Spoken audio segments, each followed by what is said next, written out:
Okay, अब हम start कर रहे हैं next case, that is when one of the body move vertically while the other horizontally. के अगर केस कैसा है, उस फर्स्ट केस में क्या था, दोनों क्या है वर्टिकली मूव कर रही थी, जबकि यहाँ के एक बॉडी वर्टिकली मूव कर रही है और दूसरी क्या है हॉरिजॉन्टली मूव कर रही है। ठीक है, तो इस तरह की मतलब केस में अब हम मतलब सारा हम ड्राइव करेंगे, एक्सीलरेशन निकालेंगे और टेंशन निकालेंगे। ठीक है, two bodies A and B of mass m1 and m2 respectively are connecting to the ends of a string which passes over a pulley।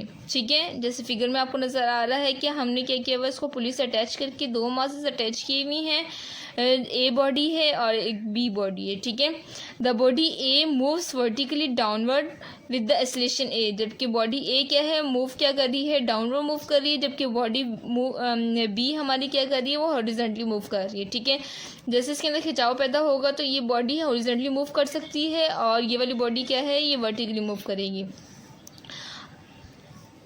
The body A moves vertically downward with the acceleration A and the body B moves on a smooth horizontal table toward the pulley with the same acceleration। Same acceleration किससे क्या होगा, ये table है और table के ऊपर ये horizontally B body move करेगी। Consider the motion of body A. अब हम क्या कर रहे हैं, ए बॉडी पे क्या क्या हमारी मोशन लग रही हैं।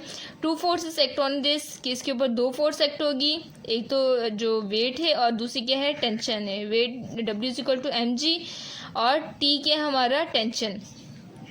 ठीक है, दोनों हमने बता दिए हैं। अब नेक्स्ट क्या है हमारा, सो द नेट फोर्स, क्योंकि आपको पता है जब वेट ज़्यादा होगा टेंशन कम होगी तभी डाउनवर्ड मूवमेंट होगी। और दूसरी बात क्या है कि बड़ी चीज़ से हम छोटी चीज़ को माइनस करवाएंगे, तो मतलब वेट से हम टेंशन को माइनस करवाएंगे। डब्ल्यू खुद किसके इक्वल होता है, एम जी के इक्वल होता है, तो W1 था तो M1G हो गया। ठीक है, माइनस टी, इसको इक्वेशन का नाम दे दिया। इसी तरह हम लोग Newton second law of motion, जिसका पिछले हम लोगों ने केस में काम किया, सेम एज इट इज़ काम हो रहा है। F=m है। ठीक है, हमारा Newton second law of motion क्या है, F=m है। तो हमने बॉडी ए की बात कर रहे हैं तो F1 हो गया, इसलिए मास 1 हो गया। अब हम क्या कर रहे हैं, equation this and equation this को हम क्या कर रहे हैं, इक्वेट कर रहे हैं, क्योंकि कंपेयर करवाएंगे दोनों की सेम साइड को हम नहीं कंसीडर करेंगे, अपोजिट साइड को कंसीडर करके इन दोनों इक्वेशन को हम कंपेयर करवा रहे हैं। नेक्स्ट हम इस मतलब फर्स्ट बॉडी का काम ख़त्म हो चुका है, हम बी बॉडी की बात कर रहे हैं। अब हम कंसिडर कर रहे हैं बी बॉडी को। बी बॉडी पे जो एक्ट होने वाली फोर्सेस हैं वो दो नहीं हैं बल्कि तीन हैं।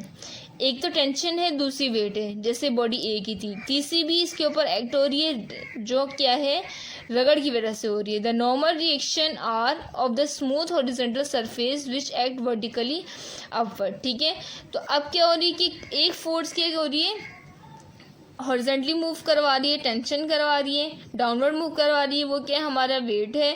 जबकि अपवर्ड क्या है, जो एक फोर्स है वो और क्या करवा रही है, यहाँ एक और हमारी फोर्स इसके अंदर क्या कर रही है, एक्ट हो रही है। ठीक है, since there is no motion of the body in the vertical direction, लेकिन ऊपर वर्टिकल डायरेक्शन में क्या है, मतलब बॉडी हमारी ऐसे मूव नहीं कर सकती। ठीक है, since there is no motion of the body in the vertical direction, the two forces, that is the weight W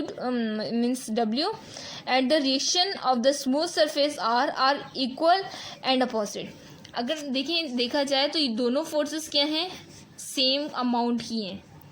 अगर हम दोनों सेम अमाउंट की होगी तो ये ना ये खींच सकती है अपनी जानिब, ना ये खींच सकती है अपनी जानिब। इनमें से कोई भी एक हल्की और एक भारी होती तो ये उसी तरफ ये मूव कर जाती। लेकिन दोनों फोर्सेस इक्वल हैं, जिसकी वजह से ये कैंसिल आउट होके इसकी नेट फोर्स इन दोनों के हिसाब से 0 हो रही है। ठीक है, thus the only force acting on the body B is the tension T which is pulling the body toward the pulley। ठीक है, अब हमारी जो फोर्स जो हमारी एक्ट हो रही है, जो इसको हम कंसिडर कर रहे हैं कि पूरी जितनी की जितनी हमारी फोर्स के अंदर लग रही है वो क्या है, सिर्फ और सिर्फ टेंशन है।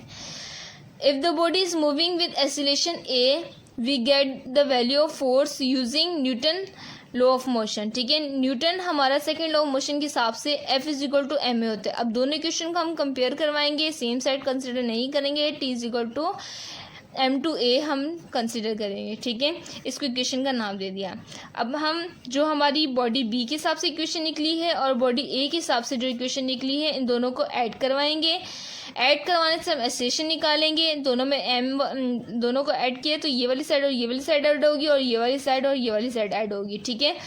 इन दोनों में कॉमन क्या है, A है। क्योंकि T से T कैंसिल हो रहा है, यहाँ खाली M1G रह गया है। यहाँ से A कॉमन लिया तो ये पूरी ब्रैकेट हमारी बन गई। पूरी ब्रैकेट A से क्या है, मल्टीप्लाई में वहाँ जाएगी तो डिवाइड में होगी। तो एक्सेलेरेशन हमारा क्या हो गया, M1 plus M2 into G हो गया, ठीक है।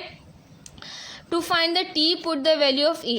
अब हम क्या कर रहे हैं कि T निकालने के लिए क्या हम करेंगे, A की वैल्यू सब्स्टिट्यूट करवा देंगे, ठीक है। तो अगर हम यहाँ इस इक्वेशन में A की जगह A की वैल्यू पुट कर दें, मतलब ये पूरी वैल्यू को उठा के यहाँ रख दें, तो हमारी T निकल आएगा। तो T किसकी इक्वल हो जाएगा, ये पूरी टर्म की इक्वल हो जाएगा, सही है। क्योंकि M1 और M2 आपस में ये वाले मल्टीप्लाई हो जाएंगे, बकाया सारी टर्म यहाँ आ जाएगी। तो इसका हमने क्या किया, T भी निकाल लिया है।